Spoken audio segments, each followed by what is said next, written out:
Redefining failure for future success. Introduction. At some point in life, we've all sat alone and whispered to ourselves, why did I fail? What did I do wrong? Am I even good enough to keep going? Society has taught us that failure is the end of the road, a symbol of weakness, a reminder that we're not capable enough. So every time we stumble, we carry the weight of shame, hiding it deep inside, as if it were a scar no one should ever see. But what if I told you failure isn't the end? It's the beginning. What if the very moments where you felt like you were falling into a pit were actually the solid ground where you could build the bridge to your next chapter? In psychology, there's a concept called reframing, the ability to change how we interpret events.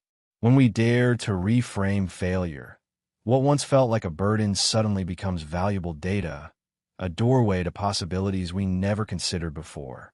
Behavioral researchers point out that those who fail the most, but learn from it, are the ones who grow the strongest and most resilient. Failure does not define your worth. It is life's way of shaping you, fire that purifies gold, wind that proves the strength of a kite. And today, we begin a new journey to redefine failure itself, so that every crack, every stumble, becomes the foundation for a stronger, wiser, and more radiant version of you. Part 1. The illusion of failure. Have you ever been in a moment where everything felt like it was falling apart? Maybe you missed an exam by just 1 point, or poured your heart into a job application only to be rejected.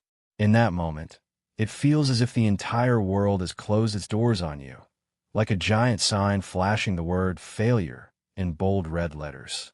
And yet, when you look back months or years later, you realize that disaster never truly ended your life. It was just a detour you mistook for a dead end. We grow up in a culture obsessed with labels. Grades, titles, salaries, achievements. These become the measuring sticks of who's considered successful and who isn't. Through that lens, failure becomes a scarlet mark stamped onto the record of your life, proof that you're not good enough. And because of this, whenever we stumble, we tend to bow our heads, hide our flaws, or worse, punish ourselves with endless self-doubt. Psychology has a name for this: the negativity bias. Our brains are wired to magnify the pain of mistakes far more than the joy of success. Research shows that the emotional weight of failure can be 2 to 3 times stronger than that of victory. That's why it's so easy to believe, I failed, therefore I am a failure. But in truth, that's just biology talking, not the reality of your worth. So what if we change the language? Instead of saying, I failed, what if you reframed it as, this result didn't meet my expectations? A stumble isn't a verdict on who you are. It's feedback, a signal from life that something in the system needs adjusting. When you redefine failure this way, it stops being a life sentence and becomes a temporary checkpoint. Think of Thomas Edison. When asked about his thousands of unsuccessful attempts at inventing the light bulb, he smiled and said, I have not failed. I just found 10,000 ways that won't work. That wasn't blind optimism. It was the power of reframing. If he had stopped at attempt number 10, we might still be sitting in the dark today. Of course, it's true that failure can have real consequences. Wasted time, lost opportunities, maybe even financial setbacks or broken trust. But those are facts about circumstances, not about who you are. Failing at something doesn't make you a failure. That label only sticks if you choose to believe it. So how do we break free from this illusion? I often share a simple 3-step practice. Step 1. Observe, pause, and acknowledge what happened, without judgment. Step 2. Name it. Describe it in neutral language like I didn't reach my goal, instead of I'm worthless. Step 3. Reframe. Ask, what can I learn? What adjustment can I make next time? You might even try journaling with questions like, what does this really say about me? What lesson can I find here? In 3 months, will this still feel like a catastrophe? These questions act like a new lens, giving you perspective beyond the initial pain. And if you apply this in the coming week, the next time a project falls through or a plan doesn't work out, you might notice something different. It's no longer a dead end. It's just a footnote in your story. And often, it's those very footnotes that make the story richer, deeper, and far more unforgettable. Part 2.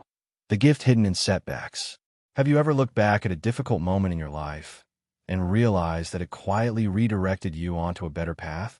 At the time, it felt like a door slamming shut. But with distance, you begin to see that hidden inside that ugly wrapping paper labeled failure was actually a gift. Every setback carries a hidden present. Sometimes it's a new opportunity, a perspective you hadn't considered, or even a relationship that ends up shaping your future. Many people say that losing a job, missing out on an opportunity, or enduring heartbreak became the very turning point that led them to where they are happiest today. From this angle, failure doesn't just take away, it hands you something else. The only challenge is that, in the moment, it's hard to see. In psychology, there's something we might call the new window effect. When one door closes, the brain naturally starts searching for another path. If you're calm enough, you'll notice life quietly pointing you toward a different landscape. Those who learn to listen to these signals often discover their hidden gifts sooner. But here's the catch. Right after failure strikes, emotions often cloud our vision.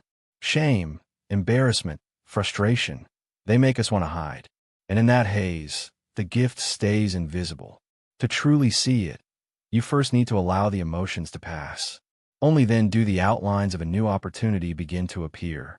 I remember one of my students who was devastated after failing to get into her dream university. She sank into sadness for months, until a friend invited her to try a completely different field. That so-called failure became the reason she discovered her true passion. And today, she's thriving in a career she never would have considered before. The gift arrived late, but it was worth far more than what she thought she had lost. The truth is, gifts don't appear when we cling desperately to the old script. They reveal themselves only when we let go of what's gone and open ourselves to surprise. You can try a simple ritual. After each setback, ask yourself, what new door might this be opening? Or, what good could possibly grow from here? The answer may not come immediately, but the very act of asking shifts your vision. And when the gift finally shows itself, you'll understand. Failure never erased your value. It simply exchanged one thing you thought you wanted for something far more meaningful, something that was waiting for you all along. Part 3. The unseen data points of setbacks. Think back to the last time you got something wrong. Maybe it was a project that collapsed, a presentation that fell flat, or a financial choice that left you regretting the loss. Our first instinct in those moments is usually shame and disappointment. But if you take a closer look, you'll see something powerful hidden beneath the mistake data. Every so-called failure is really a research report that life has handed you for free, a set of information waiting to be studied, if only you're willing to look. In science, there's no such thing as a total failure. An experiment that doesn't produce the expected outcome is still an experiment. It still produces results. It tells you what didn't work, what conditions weren't sufficient, what assumptions may need to be adjusted. Life mirrors this process. Every stumble you face provides valuable data about yourself, your environment, and the systems around you.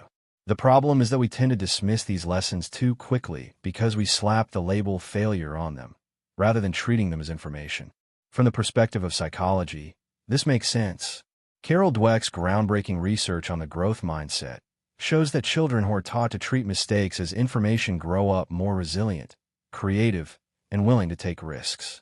Those who are told that mistakes equal weakness, however, often retreat into safety, avoiding challenges, and limiting their potential. Adults are no different. If you see failure as final, you close the door on growth. But if you see it as data, you keep experimenting, adjusting, and moving forward. I remember a close friend who launched a startup that collapsed after 2 years. He lost a significant amount of money, his team walked away, and he felt crushed. But instead of staying in despair, he sat down and documented everything. Every decision, every assumption, every misstep. He identified why he had hired the wrong people, how his cash flow management lacked discipline, and why his marketing strategy was poorly aligned. That painful reflection became a blueprint. A few years later, with the same passion but a better plan, he built a thriving company. He told me, That first failure was the most expensive market research I ever paid for, and the most valuable. Of course, we can't deny that failure comes with real costs. Money lost, time wasted, trust broken. But if you stop at that point, the loss is complete. When you treat it as data, you at least salvage a return on investment in the form of insight. And often, those insights save you years of repeating the same mistakes.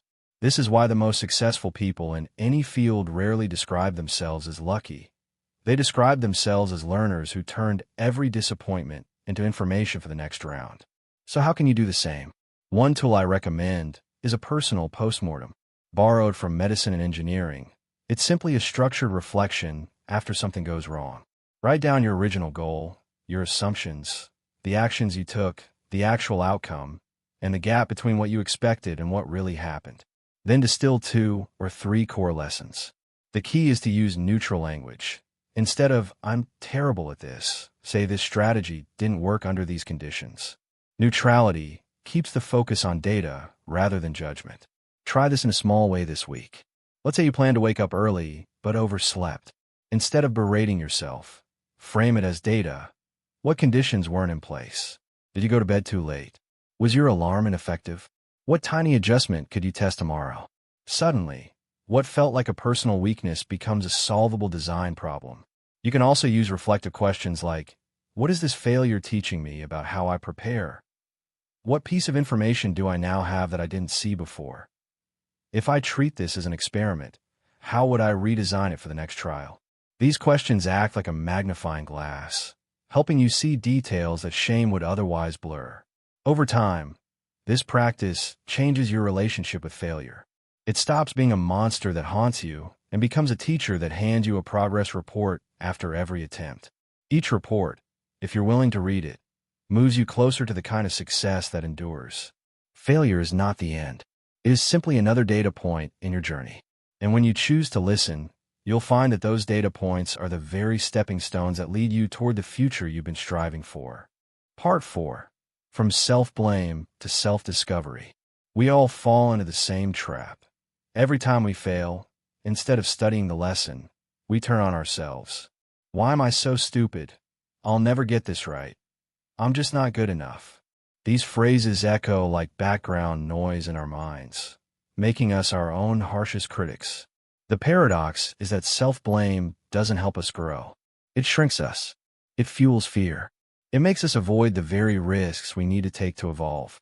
In psychology, this inner voice is called the inner critic. At its core, it isn't evil. Its original role was to protect us, to warn us not to repeat mistakes. But when it becomes too dominant, it turns into chains. Instead of guarding us, it imprisons us.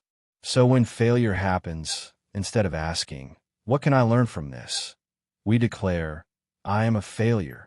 And suddenly, failure is no longer just an event. It becomes a lifelong sentence. But what if you change the question? Instead of asking, "Why am I so bad at this?" ask, "What is this teaching me about myself?" That single shift can transform everything. Failure becomes a mirror, not only reflecting your weaknesses, but revealing your deeper needs, your core values, and even hidden strengths you never acknowledged. I once worked with a young man who failed interview after interview.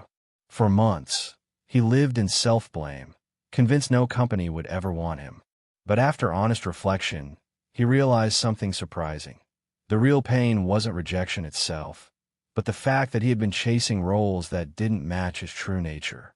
Those failures forced him to pivot toward creative work, and in that space, he finally thrived. Looking back, he laughed. "I wasn't unworthy. I was just in the wrong place." This is the power of shifting from self-blame to self-discovery. When you blame yourself, you see a wall. When you choose discovery, you see a door. Often, failure is that transparent mirror, forcing you to look deeply at yourself in a way success rarely does. Some people push back. "If I don't blame myself, won't I become too lenient?" It's a fair concern. But discipline is different from self-blame. Discipline is about action and adjustment. Self-blame is about emotion and judgment. A disciplined person says, "This didn't work. I need to try another strategy." A self-blaming person says, "I'm useless." One opens doors, the other slams them shut. So how can you practice discovery instead of blame? Try a simple 3-column journal. Column 1, the event that happened. Column 2, the emotions you felt. Column 3, the lesson or message about yourself. Over time, this practice trains you to mine every setback for self-knowledge instead of shame. You might also ask yourself, what does this reveal about how I make choices? What strengths did I uncover in facing this? If this failure carried a message, what would it say about my path? When you build this habit, the inner critic loses its power. It no longer whips you into paralysis. It transforms into a compass. And slowly, you begin to see yourself more clearly and honestly. In that light, failure stops being a dark cloud hanging over you and becomes a mirror guiding you toward the person you were always meant to become. Part 5. Emotional Alchemy. Transforming shame into strength. There's one emotion that almost always follows failure: shame. It burns quietly, like an ember that won't die out. Heavy, suffocating, making you want to hide from the world. Shame keeps people from trying again because the thought of failing a second time feels unbearable. And yet, paradoxically, that very shame, if transformed, can become one of the most powerful sources of energy we have. Psychologists describe shame as a social emotion. It arises when we feel unworthy in the eyes of others. Left unchecked, it can spiral into self-doubt, withdrawal, and avoidance. But research shows that when people learn to reframe shame, to see it not as a verdict, but as a signal, they can harness it as fuel for growth and change. Think of shame as a block of lead. Left as it is, it's heavy, toxic, and pulls you down. But through alchemy, by naming, accepting, and reframing, that lead can turn into gold. Resilience, creativity, and strength. The key is not to deny shame, but to face it and ask, how can this energy be used to make me stronger? I once worked with a woman in her 30s who failed a presentation in front of senior executives. She told me she wanted to quit her job altogether because the shame convinced her she'd never be a leader. But as we worked together, she realized the shame was pointing to a deeper need. She lacked public speaking skills and confidence.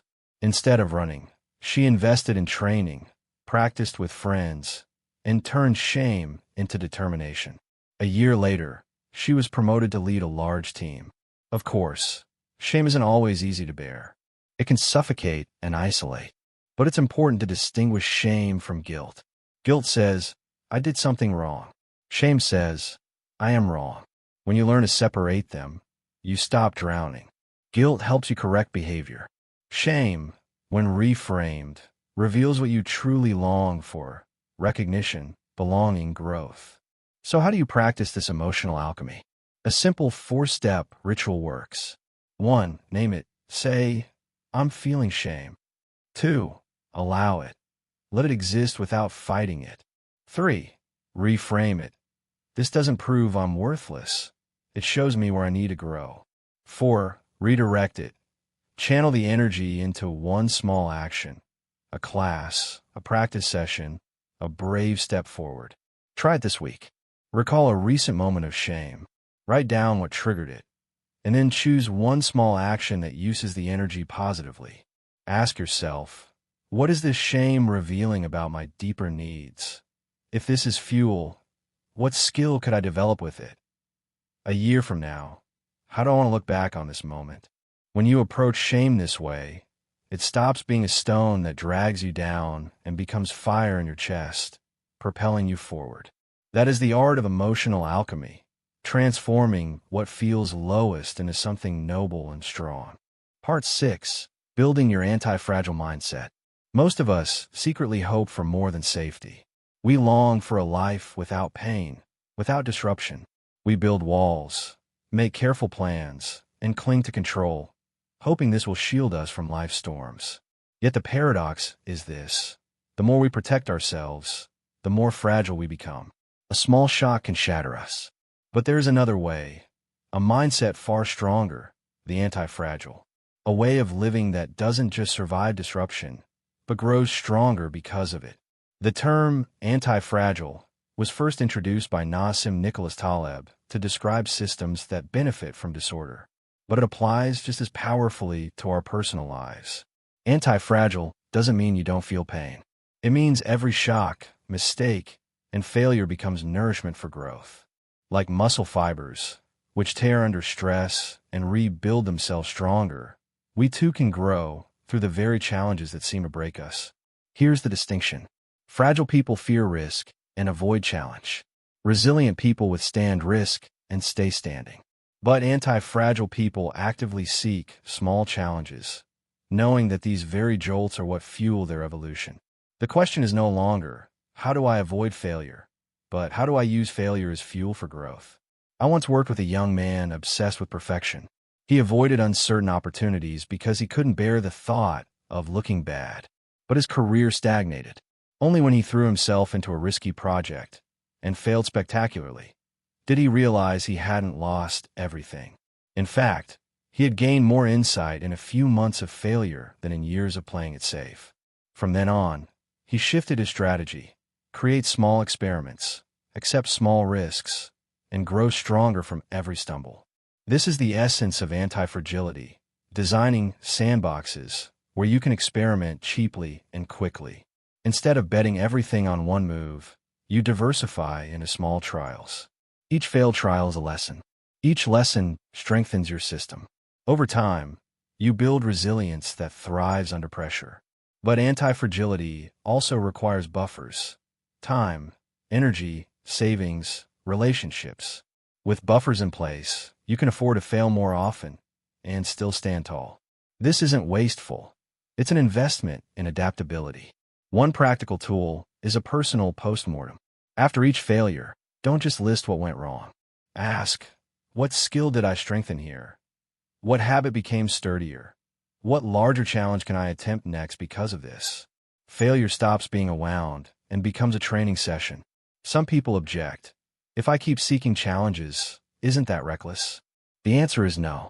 Anti-fragile doesn't mean reckless. It means smart risk design, exposing yourself to small shocks so you're prepared for bigger ones later. So try it this week. Pick one area of your life, work, health, or relationships. Experiment with something new, knowing it might fail. Redefine success not as getting it right, but as learning at least one new piece of data. In your journal, ask, how did this failure make me stronger? If this stumble were a workout for my inner muscles, which muscle just got trained? When you begin to live this way, failure stops being a storm that destroys you. It becomes the wind that lifts your wings. With every shake, you don't weaken, you grow. And that is the heart of the anti-fragile mindset. Not just surviving change, but thriving because of it. Part 7. Fail forward, turning stumbles into momentum. Here's a truth few people admit. The most successful individuals fail far more often than we realize. They're not the ones who avoid failure. They're the ones who know how to turn every stumble into forward momentum. Fail forward sounds paradoxical, but it's the hidden rule of every remarkable journey. Look back at history. Every invention, every masterpiece, every thriving company is built on countless failed attempts. Edison tried thousands of times before creating the light bulb. Michael Jordan once said, "I've missed thousands of shots, lost hundreds of games, and that's why I succeed." Their common thread isn't fewer mistakes, but their ability to use each mistake as a launch pad. This matters because our brains usually equate failure with moving backward. When something goes wrong, we feel like we've lost ground. But in truth, if handled well, every stumble can be a step forward. Think of running. Every time you're out of breath, you're not going backward. Your lungs are strengthening, your muscles are adapting. Failure doesn't push you behind. It quietly prepares you to go further. One of my students once tried starting a YouTube channel. His first videos barely got a handful of views. He felt embarrassed and wanted to quit. But when he reflected, he realized each failed video gave him valuable data: how to fix lighting, adjust his voice, improve titles, shorten pacing. After 20 videos, his views began to climb. After 50, he had a real community. Smiling, he told me. Those failures were my tuition fees. This reveals the power of small adjustments. Success isn't a single dramatic leap. It's a series of tiny corrections made consistently. To fail forward means you never stay stuck. Each failure is a loop. Try, fail, learn, adjust, try again. The more loops you complete, the faster you grow compared to someone waiting to get it right the first time. Some may object, but what if I just keep failing? Isn't that wasted time? The key is that fail forward isn't about repeating mistakes blindly. It's about extracting lessons, changing variables, and moving on with a smarter strategy. Failure without learning is loss. Failure with learning is capital. You can start with a simple 3-column journal. Column 1, the action you took. Column 2, the result. Column 3, the lesson for next time. After a few weeks, you won't just have a list of failures. You'll have a clear map of progress. Ask yourself, if this failure were a rung on the ladder, where is it lifting me? What did I just learn that I didn't know before? What small adjustment can I make on my next attempt? Over time, you'll notice that stumbles aren't so scary anymore. They become like breaths during a run. Tiring, yes, but proof that you're building endurance. Success doesn't come from avoiding mistakes, but from advancing through them. And once you learn to fail forward, you'll understand. Every stumble is leverage. Every scar is evidence that you're truly alive, moving forward. Part 8. The Iterative Ladder to Success. Most people imagine success as a straight line. Set a goal, work hard, achieve it. But in reality, the path looks more like a ladder with missing rungs. To climb higher, you have to build new rungs as you go. And every failure you face isn't a fall into the abyss. It's the invitation to hammer in a new step. This image explains why success is rarely about one dramatic leap. It's built through loops of iteration. You try, you stumble, you learn, you adjust, you try again. Each loop adds another rung to the ladder. The more loops you complete, the sturdier your ladder becomes, and the clearer your way forward. Iteration is the foundation of science and technology. Software companies don't wait until a product is flawless before releasing it. They launch early versions, gather feedback, fix issues, and upgrade continuously. That's how the product improves. Your life works the same way. You can't wait for everything to be ready. You need to step onto the incomplete ladder and start building as you climb. A friend of mine once dreamed of being a public speaker. His first talk drew only a small crowd, and he stumbled badly, speaking too fast, failing to connect, sweating with nerves. But instead of quitting, he saw it as the first rung. He watched the recording, took notes, joined a workshop, and spoke again. After 10 tries, he was noticeably better. After 50, he was a professional speaker. Each repetition added a rung to his ladder. You might wonder, what if I keep climbing but never reach the top? That's the wrong question. The goal isn't to build the perfect ladder overnight. The goal is to keep adding steps, one experience at a time. Success doesn't come from finding a ladder that already exists. It comes from patiently constructing your own. One practical way to do this is to break big goals into short cycles. If you want to write a book, don't wait until it's perfect. Start by writing blog posts, newsletters, or short chapters. Each piece of feedback becomes a new rung, sharpening your voice, refining your ideas, and strengthening your structure. By the time you finish, you won't just have a book. You'll have a ladder built from hundreds of smaller steps. Try setting a 4 weeks for rungs plan. Each week, pick one small action that moves you forward, even if it's imperfect. Then reflect. What did I learn? What will I adjust next? After a month, you'll see 4 new rungs beneath your feet, progress you didn't have before. Ask yourself, what rung am I adding today? Which missing step is keeping me from climbing higher? If this failure is just a gap, how can I turn it into a step I can stand on? Live this way, and failure stops being a pit that swallows you. It becomes empty space waiting to be filled, and rung by rung, you'll discover that the ladder you're building not only leads to your goals, but also teaches you patience, creativity, and trust in your own strength. Part 9. Your Future, Forged by Setbacks. Close your eyes for a moment and imagine the future version of yourself. Confident, grounded, radiant. Now ask yourself, what raw material forged that version of you? You might picture trophies, achievements, or moments of praise. But more often than not, it's the failures, the cracks, the stumbles that have shaped you into the person you will become. Failure is like fire in a forge. It burns, it hurts, but it tempers and strengthens. The cracks of today become the unique patterns etched into the steel of tomorrow. People may one day look at you and wonder, how are you so calm, so strong? And you'll be able to smile and say, because of the times I once fell apart. Psychologists call this accumulated resilience. Every time you overcome a setback, you're not just solving the problem in front of you. You're quietly building capacity for the next challenge. Just like muscles grow stronger after tiny tears in training, your character grows stronger through life's repeated tests. Every failure is a workout that life has specifically designed for you. I recall a friend who tried and failed twice at starting a business. He felt crushed, convinced he wasn't cut out for it. But years later, when his third venture finally succeeded, he realized the earlier failures were his training ground. Without them, he would never have learned financial discipline, people leadership, or the patience to wait for the right market timing. His future wasn't built in spite of those failures. It was built because of them. This doesn't mean you should chase failure blindly. But when it arrives, and it always will, you have a choice. See it as the end, or see it as part of the forge. That choice will shape who you become in 5 or 10 years. Try this ritual. Each morning, write a small commitment to yourself. Not a promise to succeed, but a promise to learn. Each evening, write one line. Today, I learned this from what didn't go my way. Over time, these lines will stack like bricks, slowly building the house of your future.